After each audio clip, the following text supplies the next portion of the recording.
Hello and welcome to Entertain Me, my show on Hollywood analysis, reviews, and other celebrity gossip. I am your host, the Fat Mantis. And I know what you're wondering. Why am I dressed like an antagonist in an episode of Mad Men?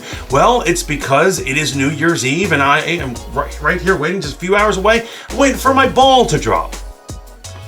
You know, the ball, you know, not my ball, the ball, moving on, completely moving on. We have a very special episode today. We are going to be doing a countdown of mine. That's right, the Fat Mantis's top 10 worst movies of 2020. Once again, we have to fight this idea that nothing happened in 2020 and that there aren't any good movies or bad movies. There weren't enough to actually judge, and that's not true. There have been hundreds of movies. I've hit about close to 80 new releases this year. I've seen a lot. I hit up all the major ones from major production companies or made buzz or waves or whatever that's on PVOD or any other streaming service. And I actually went to the theater a couple of times, and we're gonna rip this bad boy up. That's right, these are the stinkers, man, and I'm not holding back, so please.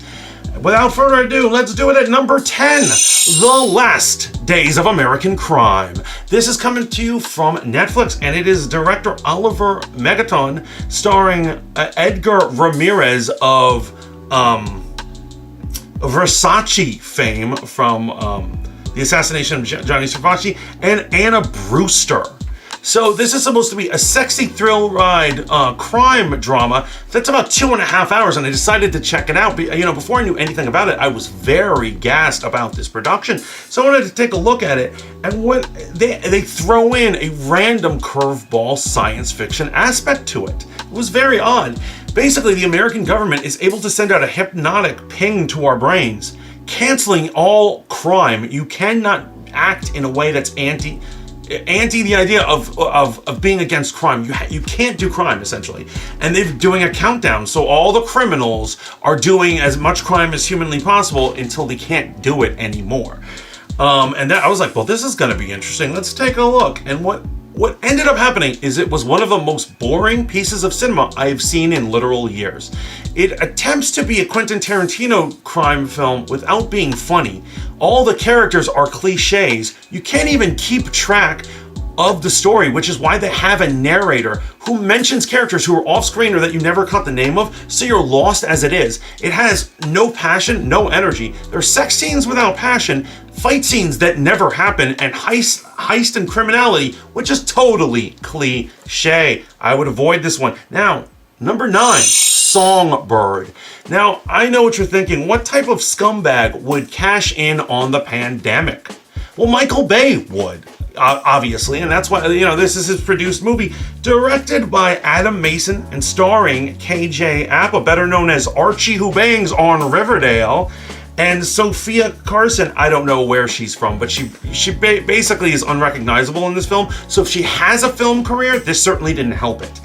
It attempts to have a romance story, kind of like modern internet romance stories that you're usually catfished at, where the two characters haven't met. And during this super pandemic time, he seems to be immune, KJ, and he's a bike messenger, and he has a love affair with a girl he met on the internet and he has never actually seen. It tries to put a little adventure and thrill rides in there. Oftentimes, the story is illogical. There's almost no passion at all, and the actual verdict at the end doesn't make sense. He's trying to get her a fake ID, making it look an armband that makes it look like she's immune, but she's not immune. So wouldn't she just go out there and die? I don't understand. If you understand this movie, please contact me. But I gotta tell you, it was half-assed, and you could tell it was written in a night. That is Songbird at number 9. So we're gonna move on to number 8, and that is Hillbilly Elegy. It's a autobiographical tale of a young man who has an alcoholic scumbag mother, and he's from a really repressed area of the country. I'm talking about economically repressed. Now, this movie attempts to ask the question, how is it that hillbillies or people who are rednecks or people who are country people in these poor areas, how do they overcome? This question is asked, and from a man who grew up there, his whole answer from his book or his movie is that they're all lazy idiots that need to get a job. And I'm like, thank you, Mitch McConnell Jr. He literally is totally critical of his own people. He's incredibly vile to the imagery of his own mother, and it doesn't do anything, but it's just meandering and running around. There are gimmicks that are so cliche, you would have thought they got it out of a joke book about hillbillies. It is not an intellectual take on anything, and it's funny because it was directed by Ron Howard. So Ron Howard, you know, this is his second flop, his second disaster since Solo. I have a feeling that, like all children, his daughter sucked all the talent out of him and is just using it. And you could tell there wasn't much left there. But, anyway, I'm just kidding. She's a doll. Bryce Dallas, I love you. I love you. Call me. Moving on, number 7, Black Bear, starring Audrey Plaza, directed by Lawrence Michael Levine, also starring Christopher Abbott of Girls fame and Sarah Gadon. So what could be said about this? It actually starts as a fascinating, sexy thriller drama, and you don't know where it's heading until it pulls a Mulholland Drive. I don't know if you know Mulholland Drive, but it's notorious for totally switching gears halfway in the movie, and everything just doesn't make any sense at a certain point, and it keeps going that way. And this was the same way. Now, there was an interesting aspect that it turns out that it's a director trying to bring the best performance out of his actress by making her think she's going crazy, and in turn, we are going crazy. However, when they have characters switching roles and ideas and things are not explained to us, it is just a violating situation that made me kind of want to punch the screen. I will say, watching Audrey Plaza break down in a non-comedic way, because let's face it, she's had a lot of interesting roles in the past, but they've all been comedic, but to actually watch her break down to the very few elements that make up the human mind, she literally is crying and is just a sack of garbage on the floor, was spectacular. I actually almost had trouble putting it on this list. However, there's no other redeemable qualities. No other performances or even plot threads are even interesting, let alone salvageable in this film. Next, we are gonna go with number 6, and I'm telling you, now we're getting into the movies that I really disliked. Number 6 is Chemical Hearts, directed by Richard Tan, starring the indelible, beautiful, lovely Lily Reinhardt and Austin Abrams. What can be said about this movie? It is what I call a half movie, except it goes too far. What is a half movie? Half movie is when a movie like as soon as it starts going into like high gear, starts going high octane, it ends. I think we've all been there. We've seen that sometimes with superhero movies, but other things. As soon as it starts getting good, you're like, damn, it just ended. This was half a movie. The problem is, this movie hits its high octane in the middle act, suddenly drops dead, but keeps going and forces us to keep watching. It's about a short magical relationship that spans half the movie. It breaks up. The main character does nothing romantic or tries to win her back. They simply ignore each other for the rest of the half of the movie. There's no actual angst. It just falls flat. It's almost like making a movie about that one Tinder date you went on, that you went to once and you didn't have sex at, and then putting it on screen. The only thing that allowed me to finish this boring train wreck was that Lily Reinhardt is so very beautiful. Straight up, she is, she's awesome. She's very charismatic, great to look at. But there was really nothing else going on in this film. Next, if you want to know what racism in a mainstream movie is, then you need to watch The Tax Collector. Directed by David Ayer, starring Shia LaBeouf and George Lopez. Now, I will say, it's a crime film by David Ayer, and sure enough, you get these kind of crazy scenes with costumes, weird masks, and criminality, similar to Suicide Squad. It's almost like everything he left out of Suicide Squad that he wished he could put in, ended up in this film. However, the problem is that Shia LaBeouf, one of the whitest men alive, plays a white man who has adapted to Chicano culture and talks with a Spanish accent and acts like a Mexican gangbanger, except he's white. And although that plot point doesn't do anything for the movie, so it's almost as if like they just wanted to deprive a Mexican actor of work, and they're like, let's just put in a little point by saying he's white but raised in a Mexican community so that we can just not hire a Mexican. Here, Shia, lace up, man. Not only that, Shia is a great actor. He's a method actor. He's a weirdo. He's got psychological problems. All the makings of a wonderful actor. And yet, somehow, he fails to do the accent and fails to be a believable Chicano, man. I don't know what's going on here, but I'm wondering if we really want A or cut, if you feel me on this one. Now, moving on. Number 4, Unhinged. Oh, man. So, the first half of Unhinged is very reminiscent to Steven Spielberg's first major motion picture, which was The Duel. However, in every way fails.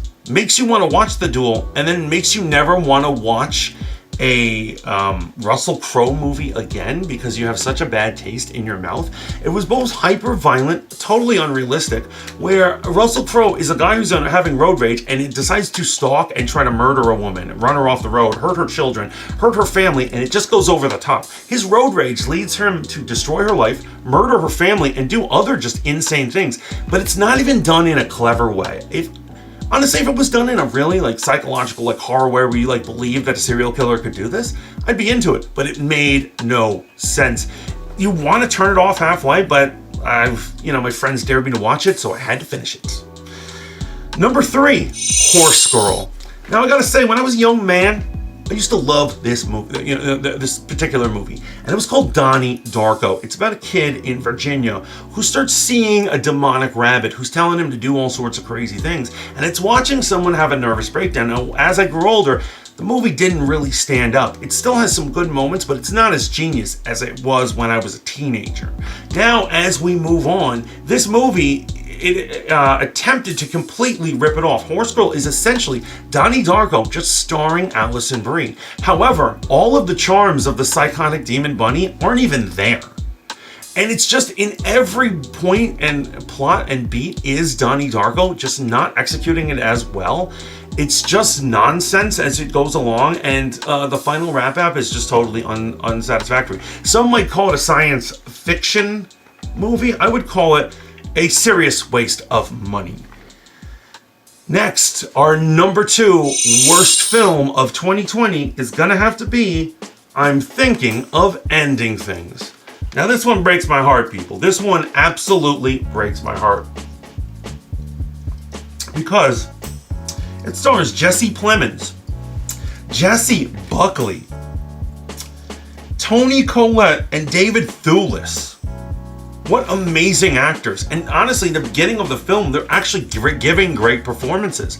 But once again, it's a psychological, trippy movie that goes nowhere and is illogical down to the bitter end.